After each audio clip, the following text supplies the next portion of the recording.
Hey ladies and gentlemen, I hope everyone has had a fantastic day. We are Team 2 and we are here to present the case of Michael Brown and Officer Darren Wilson. So please sit back, relax, and enjoy this presentation. On August 9, 2014, unarmed Michael Brown was shot and killed by a police officer, Darren Wilson. Brown was a black teenager and Wilson was a white policeman, therefore this caused public outburst, including a violent vigil. When Wilson was not indicted, the results were more protests that went on for months. There was two investigations. One was a criminal investigation by St. Louis County, whereas the other was a civil rights investigation by federal officials. Prosecuting attorney Robert McClough indicated the news conference by sympathizing with Brown's family. After going through an overview of the case, the jury decided that there was no probable cause to indict Wilson. He also did not face any federal charges either. This caused a giant public outrage. Violent protests continued, resulting the police using tear gas.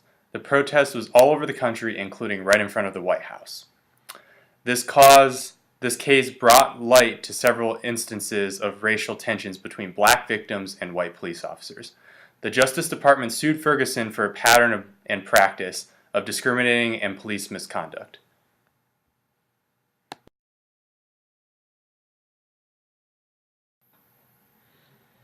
The case of Michael Brown versus Darren Wilson took place in Ferguson, Missouri, a suburb of St. Louis.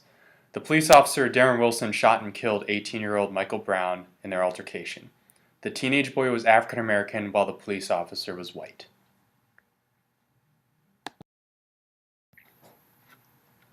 The Michael Brown Ferguson case occurred August 9, 2014. The sequence of events that occurred lasted a total of 3 minutes, starting at 12:01 p.m. and ending at 12:04 p.m. The reported reason for the use of lethal force was that Officer Wilson and Michael Brown struggled over the officer's firearm, prompting him to fire twice. Mr. Brown and his friend Mr. Johnson ran away. Officer Wilson pursued them and continued to fire at Mr. Brown. The agreed upon group opinion is that this occurred due to a lack of sufficient training in non-lethal tactics and de-escalation techniques. Officer Wilson was driving around when he came across Michael Brown and Dorian Johnson walking in the middle of the road. Wilson told the boys to move to the side, but they refused to do so. That was when Wilson realized that one of the men was a suspect in a nearby robbery. Brown had been seen taking cigars from a store before the incident took place. He confronted the men, and Wilson stated that Brown attacked him, slamming the car door and hitting him in the face. Wilson then stated that he threatened to use his gun, and that's when Brown reached through the window to grab the gun. During the scuffle, 2 shots were fired, and Brown ran. Wilson told Brown to get on the ground, and he supposedly charged at Wilson with his hand near the waistband of his trousers. Wilson fired several shots, killing Michael Brown. Team 2 feels that the death of Michael Brown could have been prevented. The whole confrontation between the two was not handled well. Officer Wilson had other options other than to shoot him multiple times.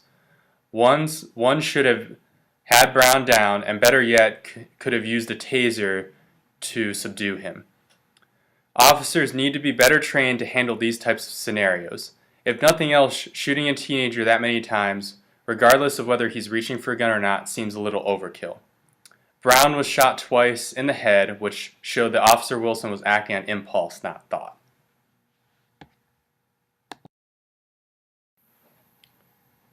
Officer Wilson gave his testimony, but Brown's friend Dorian Johnson, who was with him when the event took place, said Officer Wilson tried to grab Brown and that the two started playing, quote, tug of war, unquote. They were pulling at each other's shirts, but Johnson said that he did not see Brown hit Wilson. When Wilson threatened to shoot, Brown was shot in the head multiple times with his hands in the surrender gesture and his back to Wilson. This is interesting because there are other witnesses that said the same thing as Johnson. Some of these witnesses were not taken seriously because they were quote-unquote unreliable. Wilson said that Brown charged him, which is why he shot him. But if Brown had been trying to surrender, then a man was killed for absolutely no reason, and Wilson lied on the stand. Because the stories were so different, someone had to be lying. Despite the fact that a young man was killed, the St. Louis County Grand Jury and the U.S. Department of Justice were unable to find enough evidence so that they could bring charges against Officer Wilson.